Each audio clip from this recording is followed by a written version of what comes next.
اللهم صل وسلم وبارك على سيدنا محمد وعلى آله وصحبه أجمعين. ازيكم عاملين ايه؟ يا رب دايما تكونوا بخير وفي أحسن صحة وفي أحسن حال. يوم جديد وفيديو جديد. هعمل إن شاء الله النهاردة بسكوت البرتقال. أهو لسه طالع من الفرن وريحته تحفة، مقرمش وجميل قوي قوي. هنعمله مع بعض بالمكنة وبكيس الحلواني. اختاري الطريقة اللي تناسبك. جميل جدا وما خدش معايا اي وقت خالص. يلا بينا نشوف هنعمل البسكوت الحلو ده ازاي. ويلا معايا، هاتي ورقه وقلم واكتبي معايا المقادير. معايا كيلو من الدقيق المنخول يكون مخصص للبسكوت او جميع الاغراض. معايا نص كيلو من الزبده بدرجه حراره المطبخ.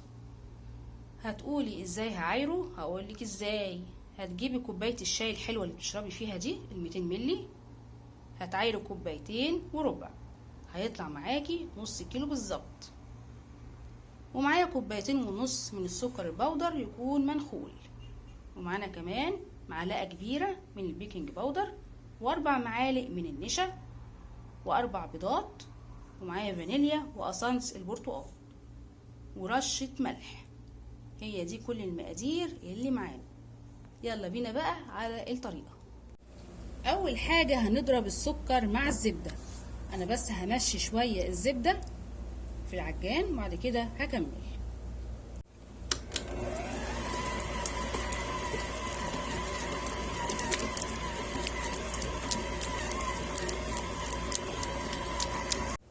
نحط السكر،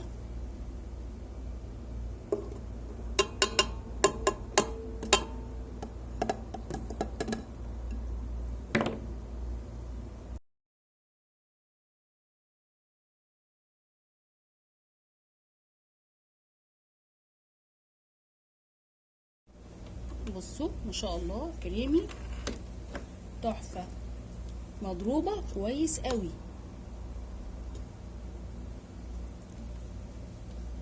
نحط بقى البيض واحدة واحدة. انا حطيت عليه الفانيليا،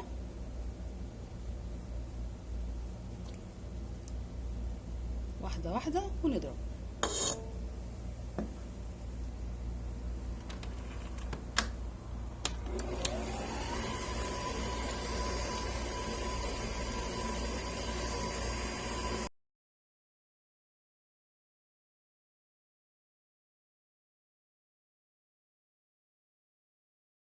لحد ما اثرها يختفي ونحط بيضة تانية.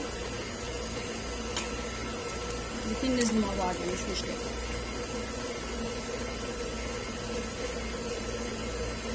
ننزل بالاخيرة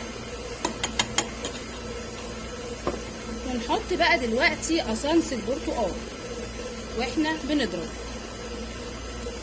كده. ايه مش كتير. يا سلام على الريحة الحلوة.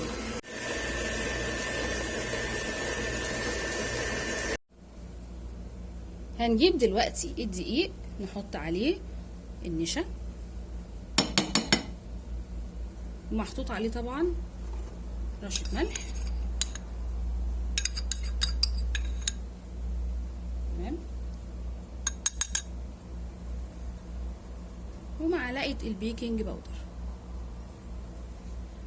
ونقلبهم كويس.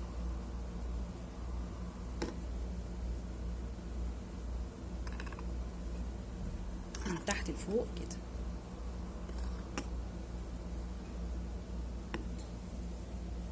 وبعد ما اتضرب بالشكل ده ننزل بخليط الدقيق.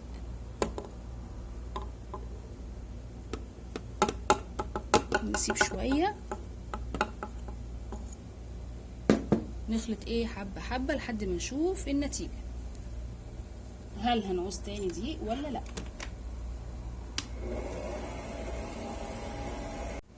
هحط الباقي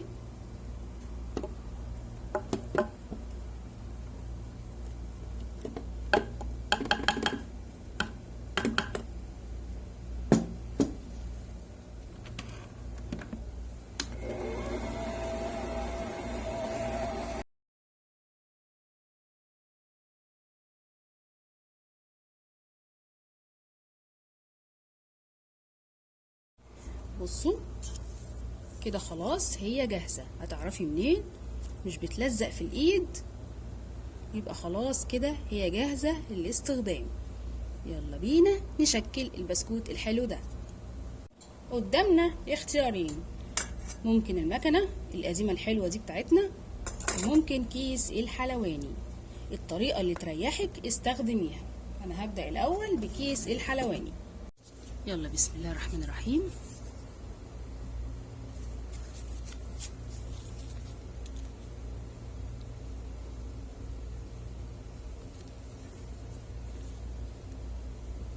نظبط كده الوش بتاعها، اي حاجة زيادة تتشال.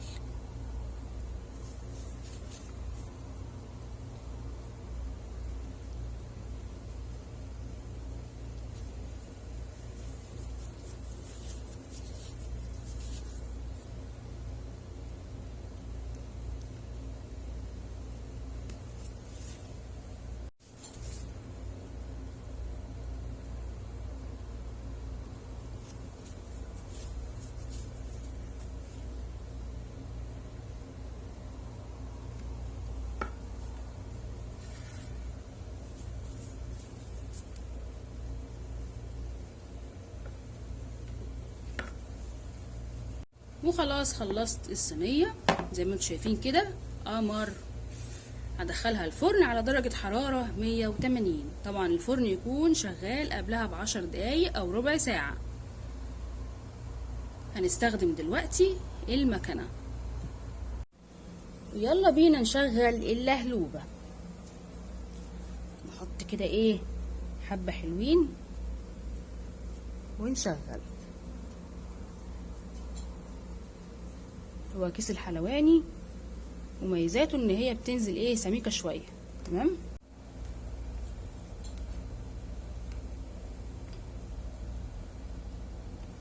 طبعا انا لو معايا حد الموضوع هيبقى مختلف.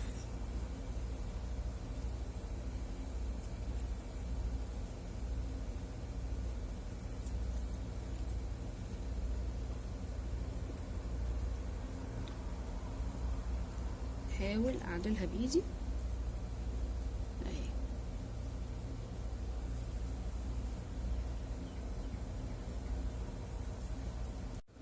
يلا بقى لمي اولادك واعملي احلى بسكوت.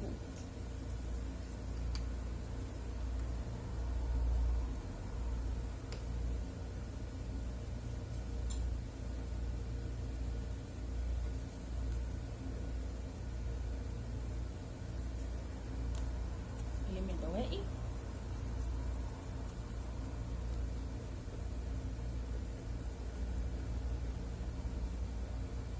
لو لقيتيها زيادة اقطعي.